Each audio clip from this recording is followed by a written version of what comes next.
Boa noite, queridos. Por que sair do ventre materno? Só para ver dificuldades e tristezas e terminar os meus dias na maior decepção? Quem disse isso foi o profeta Jeremias, capítulo 20, verso 18. Que sentimento terrível esse sentimento de decepção.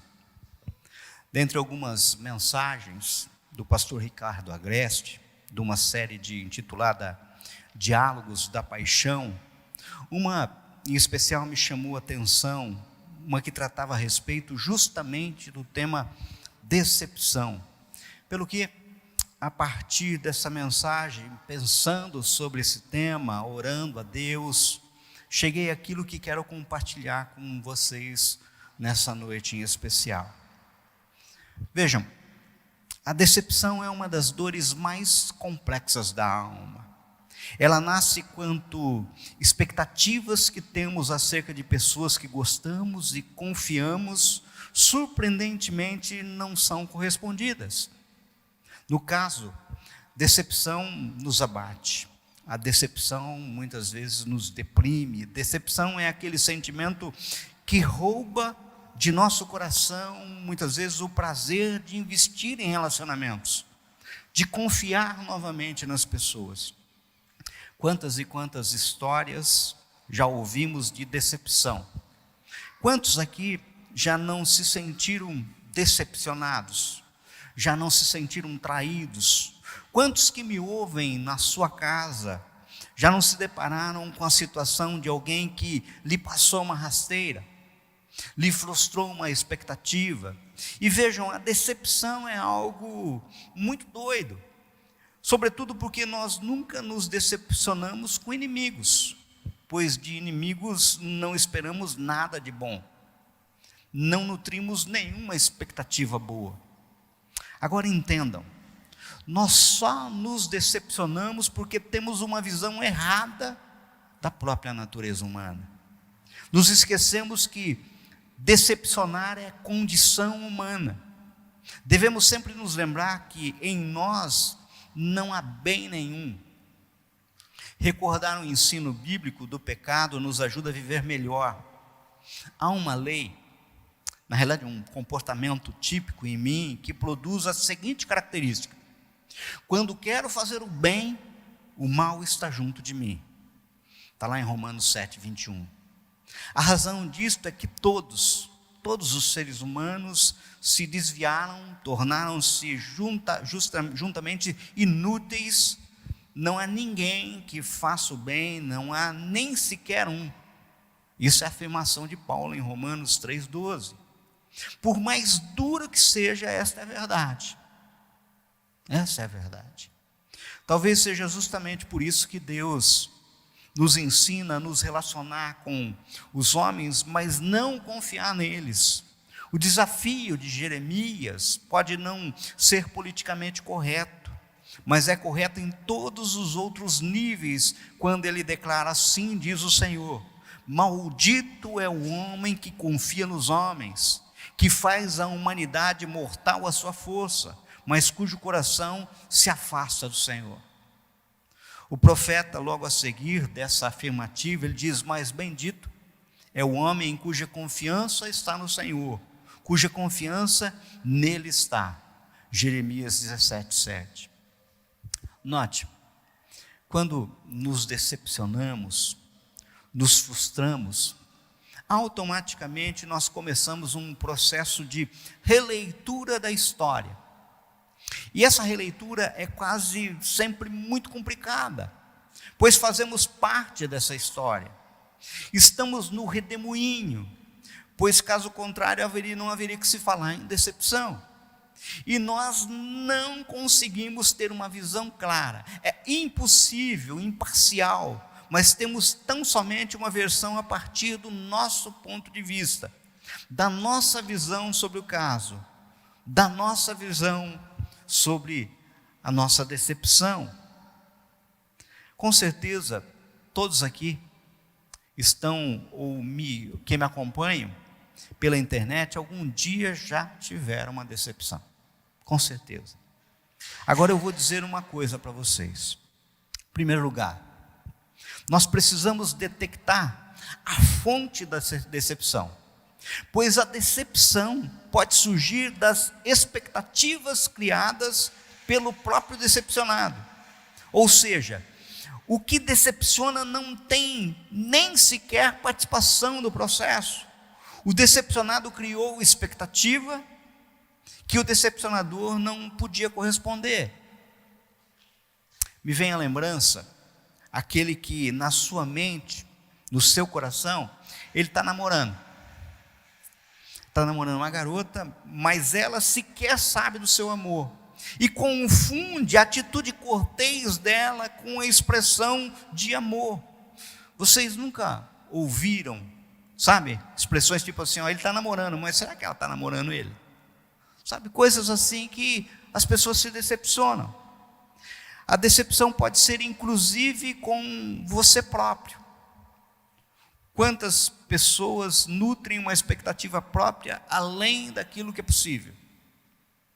Agora existem, sim, as expectativas que são geradas por aquele que decepciona. Ele gerou expectativas no seu coração, ele gerou expectativas na sua mente.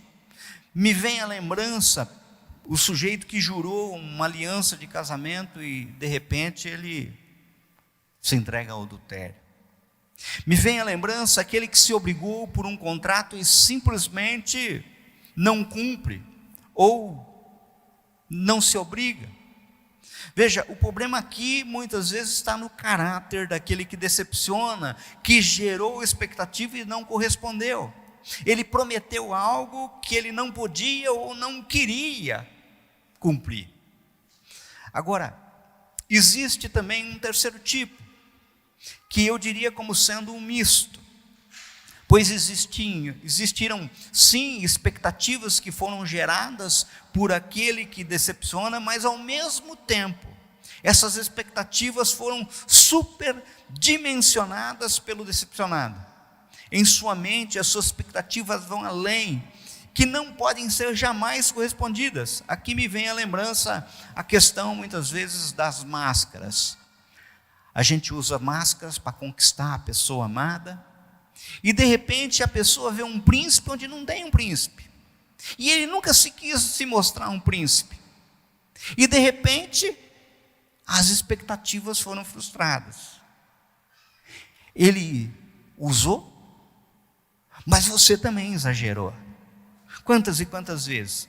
Veja, eu não queria nessa noite tratar do segundo caso, ou seja, da decepção efetivamente motivada por ação de terceiro, mas sim daquela decepção que se instala no nosso coração em face de uma expectativa equivocada, de uma expectativa muitas vezes que nós temos exagerada da sua parte, pois na realidade entendo que quando você resolve isso dentro de você, tudo mais se resolve. Veja, você poderia me perguntar, mas por que eu estou apontando isso? Qual a base para essa argumentação? Que quando eu resolvo isso, tudo mais se resolve. Pense comigo. O que é mais fácil acontecer? Deus mudar a mim quando eu oro desejando essa mudança, ou Deus mudar uma terceira pessoa quando eu oro desejando alguma mudança? Pensa comigo. Por isso, fecha os olhos. Você que está na tua casa, fecha os olhos. Continue com os olhos fechados. Eu vou dizer, decepção. No caso, qual a lembrança ou imagem que vem na sua mente, no seu coração? Quem vem à mente? Agora, pode abrir. No caso mesmo de olhos fechados ou abertos, pense se esta pessoa que veio na sua mente e que você se decepcionou, ela efetivamente te decepcionou ou você atribuiu a ela expectativa que ela não podia corresponder. Isso é muito sério, gente.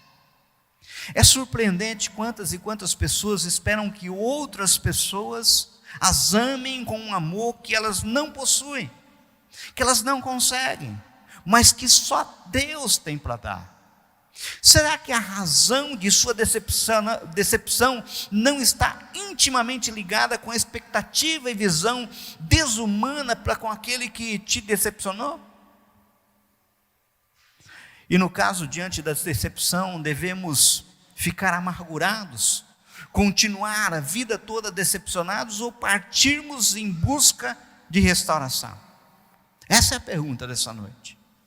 Hoje nós vamos conversar, nós vamos meditar sobre esse tema da decepção em face das nossas expectativas. Isso a partir do relato de Lucas, capítulo 24. Você que tiver tua Bíblia aí, abra Lucas 24, nós vamos ler a partir do verso 13. Você na tua casa me acompanhe. Um texto extremamente precioso, rico e que traz justamente um diálogo sobre decepção e restauração. Nós vamos ler esse texto e nós leremos passo a passo para que o Espírito fale ao nosso coração. Lucas 24, 13, diz assim a palavra do Senhor, olha. Naquele mesmo dia, 2 desses estavam indo para um povoado chamado Emaús, a 11 quilômetros de Jerusalém. No caminho, conversavam a respeito de tudo o que havia acontecido. Para quê? Veja, qual o contexto, qual que é o cenário, qual é o dia? Nós estamos falando do domingo da ressurreição. Do mesmo dia em que mulheres foram para o túmulo ver o corpo de Jesus, mas ele não estava lá. O contexto é domingo, a caminho de Emaús, uma caminhada de cerca de 11 quilômetros. Esse é o contexto. Quem são esses 2 discípulos? Vejam, se vocês observarem o início do capítulo 24 de Lucas, veremos que Maria Madalena, Joana e Maria, mãe de Jesus, foram até o túmulo, que fora sepultado Jesus, e o encontraram vazio. E lhes apareceu 2 varões, de vestes resplandecentes, e lhes disseram: por que buscar entre os mortos ao que vive? Ele não está aqui, mas ressuscitou. Essas mulheres voltaram e falaram para os discípulos, mas isso parecia como um delírio, e não acreditaram nelas. Ou seja, estes 2 são 2 discípulos que ouviram o relato das mulheres e fizeram uma opção no coração de não crer. E eles estavam a caminho de Emaús, justamente conversando sobre tudo o que tinha acontecido. Mas sobre o que eles estavam conversando? São perguntas que a gente começa a fazer para o texto. Veja, pensando sobre isso, é fácil concluir que eles estavam conversando sobre a prisão de Jesus. Estavam conversando sobre a humilhação e sofrimento de Jesus. Estavam conversando sobre a farsa que foi o julgamento de Jesus. Estavam conversando sobre a morte de Jesus. Estavam conversando sobre o sepultamento de Jesus. E estavam conversando sobre o estranho evento que envolveu aquelas mulheres. Que coisa esquisita isso que aconteceu e que eles relataram que não dava para acreditar. Vejam, vamos aqui fazer uma pausa, tentar um pouquinho para entender a sequência. Você está numa sequência, numa caminhada lógica, de repente acontece uma traição na sua vida. Acontece um momento de crise, que interrompe essa caminhada. Acontece uma palavra que foi maldita, e daí no seu coração acontece algo que lhe decepciona. Ou seja, você entra naquilo que o pastor Ricardo Agreste aponta como ciclo de decepção. Veja, aqueles discípulos estavam com o mestre Jesus, de repente um evento aconteceu que estragou tudo. Jesus é preso, Jesus é condenado, morto, e tudo aquilo que eles acreditavam, esperavam, foi por água abaixo. Essa é a cena, esse é o contexto. Agora vamos continuar, verso 16, 15, olha aí. Enquanto conversavam, discutiam, o próprio Jesus se aproximou e começou a caminhar com eles. Veja, esse verso 15 aponta que Jesus se aproxima. É interessante, pois é Jesus quem toma a iniciativa. É Deus quem vem em encontro do decepcionado.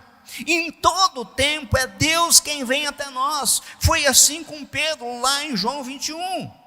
Pois Pedro havia negado Jesus, tinha desistido de tudo, tinha ido para o mar da Galileia, estava pescando, e quem aparece na praia? O Senhor Jesus. O decepcionado, ele vai ao encontro do decepcionado Jesus. Note, o fato de você não perceber Deus não significa que Ele não esteja com você.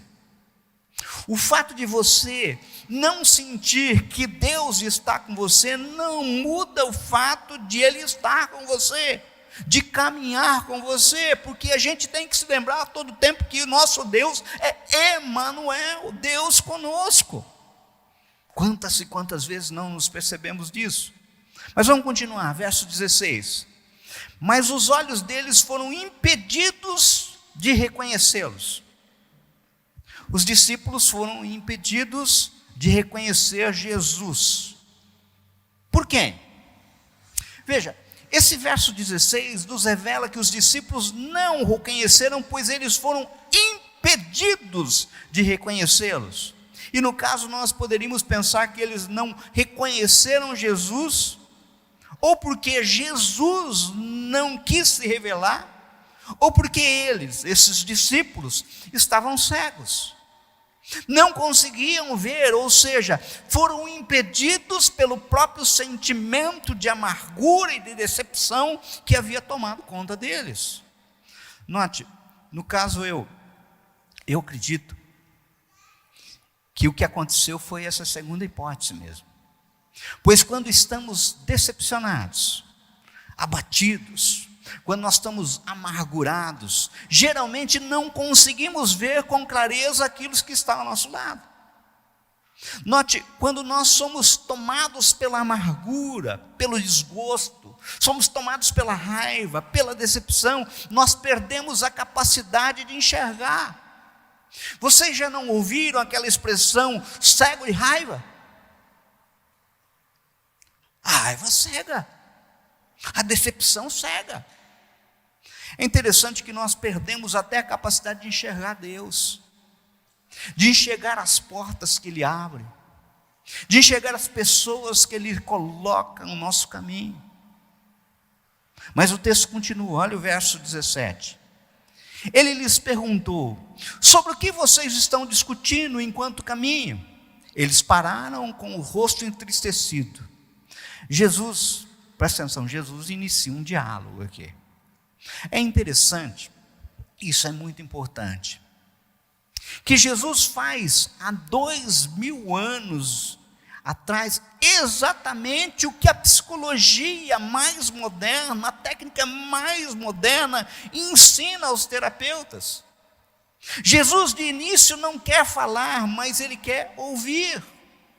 Jesus, o maior psicólogo que já existiu, como nos aponta Mark Becker. Jesus instiga os discípulos a falarem. Observem, Jesus, ele não tem que começar falando, ele tem que ouvir para a cura começar. A cura começa pela verbalização do problema. É isso que Jesus está fazendo. Veja que o texto deixa claro que eles estavam entristecidos, tomados pela amargura. E no caso aqui nós detectamos um problema mais recorrente do que imaginamos.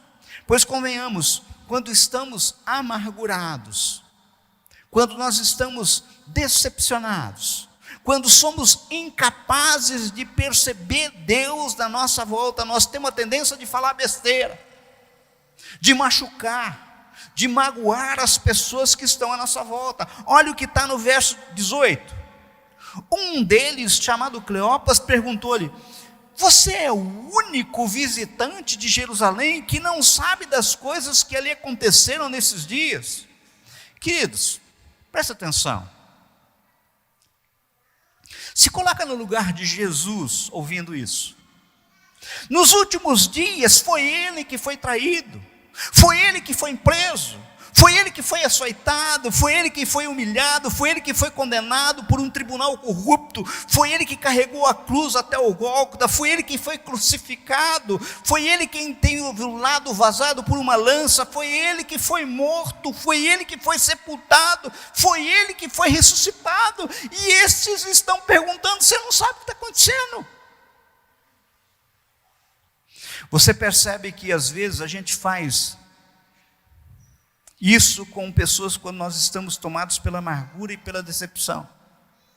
A gente fala o que não devia falar, a gente fere as pessoas ao nosso redor. Quantas vezes a gente faz isso? A gente tem os olhos vendados e não consegue ver. Veja que tudo isso acontece porque nós não conseguimos perceber que estamos dominados por sentimentos. Dor e amargura que estão nos levando para longe daquilo que é a propósito de Deus. Eles estavam a caminho de Emaús.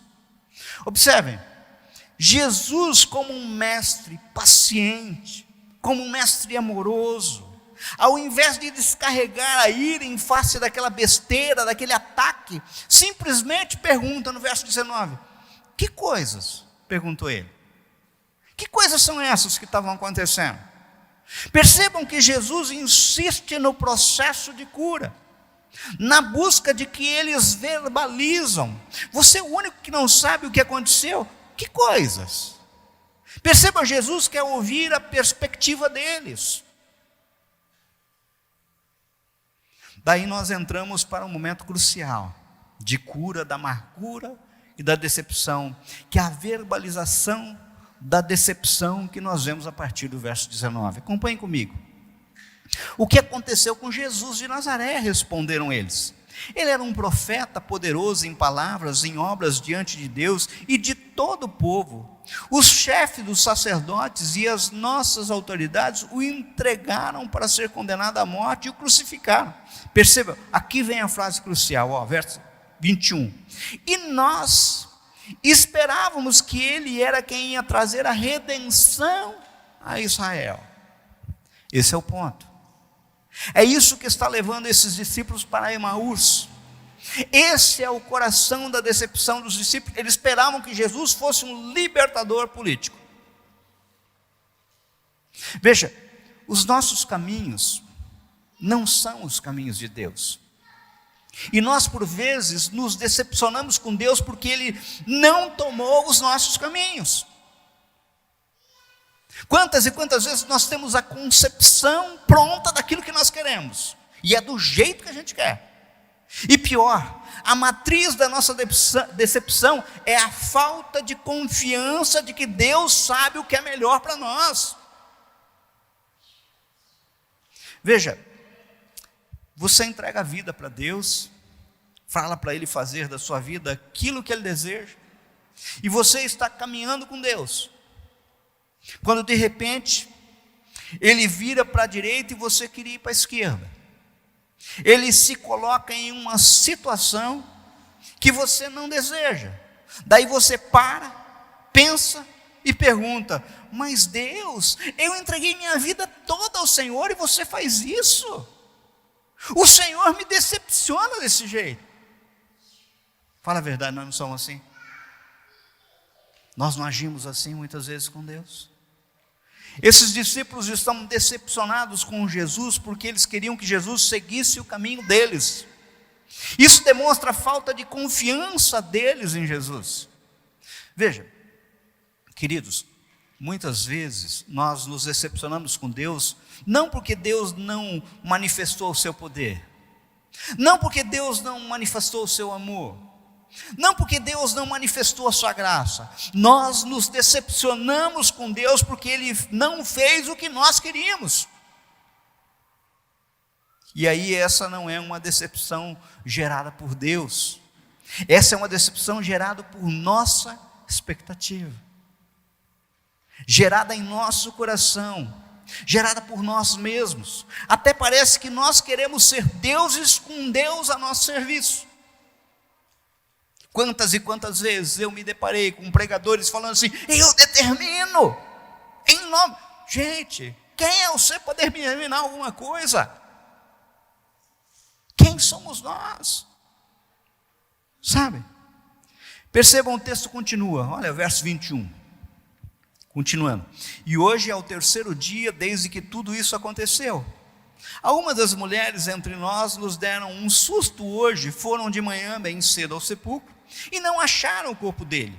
Voltaram e nos contaram ter tido uma visão dos anjos, que disseram que ele está vivo. Alguns dos nossos companheiros foram ao sepulcro e encontraram tudo exatamente como as mulheres tinham dito, mas não o viram. Percebam o problema? Não o viram. Agora notem, quando os discípulos verbalizam, chega um momento em que Jesus pode fazer o diagnóstico. Olha, verso 25.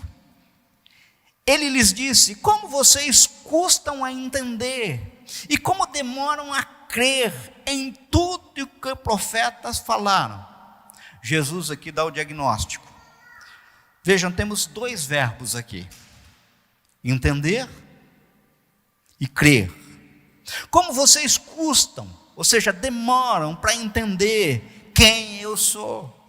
Como vocês demoram para entender quem está no comando da vida. Como vocês demoram para entender o meu amor. Como vocês demoram para entender o meu real propósito de vida de vocês. Como vocês demoram para crer, ou seja, confiar. Como vocês demoram para confiar em quem eu sou, nos meus planos, no meu amor por vocês, no meu cuidado para com vocês.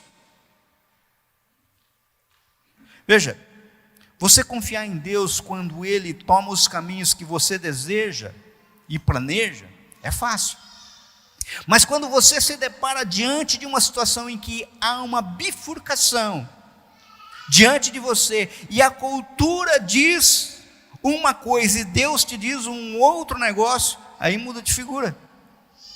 Queridos, presta atenção. Quantos casais estão se destruindo porque simplesmente não se atêm a princípios bíblicos? Diante da dificuldade, das máscaras que caem, do vinho que falta, buscam soluções que o mundo oferece, buscam se balizar por padrões ditados pela sociedade e não por Deus. Frase do Hernandes Dias Lopes, e eu queria que você guardasse: a sociedade deve se adequar às Escrituras e não as Escrituras se amoldar à sociedade. E é isso que as pessoas estão fazendo. E pasmem, é isso que alguns pregadores têm pregado também. Está dando um jeitinho de adequar. Gente, pecado é pecado, e não dá para adorar a pílula. O padrão de Deus é padrão de Deus, e é Ele que deve ser seguido. Hoje em dia, as pessoas estão relativizando Deus. Não façam isso, por favor, não façam isso. Nosso Deus é um Deus absoluto. Se os valores de Deus dizem para você ir na contramão daquilo que se prega à sociedade, você precisa confiar. Irmão, chega de sua felicidade aqui agora, ou o seu dinheiro de volta. Hedonismo, para com isso. A gente ou é de Deus ou é contra Deus, não tem jeito. Mas o texto continua, verso 26, acompanhe comigo. Não devia o Cristo sofrer essas coisas para entrar na sua glória? E começando por Moisés e todos os profetas, explicou-lhes o que constava a respeito dele em todas as Escrituras. Temos nisso aqui o ciclo da reconstrução. Veja, começa aquilo que a gente batiza como ciclo da reconstrução. Veja, quando nos decepcionamos, nos amarguramos, e tudo a nossa vida é destruição. É como se o nosso caminho, a nossa vida não fizesse mais sentido. A nossa vida fica como que os escombros, e é preciso reconstruir. Jesus, no caso, ele começa a reorientar os pensamentos daqueles discípulos, os sentimentos desses discípulos. Veja quantas e quantas vezes, queridos, Fazemos um monte de besteira na nossa vida, nos destruímos, nos amarguramos, ofendemos, fazemos a nossa família sofrer, as pessoas que mais nos amam sofrer, porque estamos seguindo os padrões de uma cultura que não é de Deus, seguindo caminhos que não são os caminhos de Deus. Veja, muitas vezes você está decepcionado, destruído, amargurado, simplesmente porque fez a opção por caminhos que não são de Deus, que não são eternos. Note, todo o processo de reconstrução passa pelo entender quem é Deus, quais são os seus propósitos, e o resgate dessa confiança, isto em face de tudo aquilo que Ele já fez. Em suma, Jesus se aproxima de nós, nos escuta e nos orienta a partir da palavra de veredas eternas. É isso que Ele faz, Elaine. É isso que Ele faz. Note, você entrou aqui hoje nesse templo, ou você que está me ouvindo na sua casa, você ligou o teu computador, a internet. Eu falei para você fechar os olhos, trazer à mente a decepção que lhe cerca, aquelas que são amarguras. Depois eu comecei a falar sobre as possíveis raízes dessas amarguras, fazer um diagnóstico. E estou ali a falar para vocês do quê? Da Escritura. Vocês estão entendendo que eu estou falando, mas se você, após tudo isso, não mudar de atitude, não alterar a direção, você vai continuar se afundando na decepção e sofrimento. Não é mágico. Ou seja, nada muda se você não tiver atitude a partir daquilo que Deus está falando com você nesta noite. Não adianta. Agora preste atenção no final desse texto, verso 28. Ao se aproximarem do povoado para qual estavam indo, Jesus fez como quem ia mais adiante. Mas eles insistiram muito com ele: fique conosco, pois a noite já vem, o dia já está quase fundando. Então ele entrou para ficar com eles. Quando estava à mesa com eles, tomou o pão, deu graças, partiu e deu a eles. Então os olhos deles foram abertos e o reconheceram, e ele desapareceu da vista deles. Perguntaram-se um ao outro: não estava queimando o nosso coração enquanto ele nos falava no caminho e nos expunha as Escrituras? Veja aqui o ponto da mudança, olha só. Levantaram-se e voltaram imediatamente para Jerusalém. Aqui nós temos o quê? Uma mudança de direção. Queridos, é incrível que na absoluta maioria das vezes que eu e a Ana conversamos com casais, por exemplo, em crise, nós os ouvimos até eles mesmos possam revelar qual é a raiz da amargura, a fonte da decepção. Daí, nós começamos simplesmente a lhes mostrar, relembrar quem é Deus, porque muitos esquecem. Lhes mostrar que para o milagre acontecer é preciso crer, é preciso confiar. Eles começam a perceber que os valores do mundo, as opções que o mundo oferece, a sociedade oferece, não são opções de Deus, os valores eternos.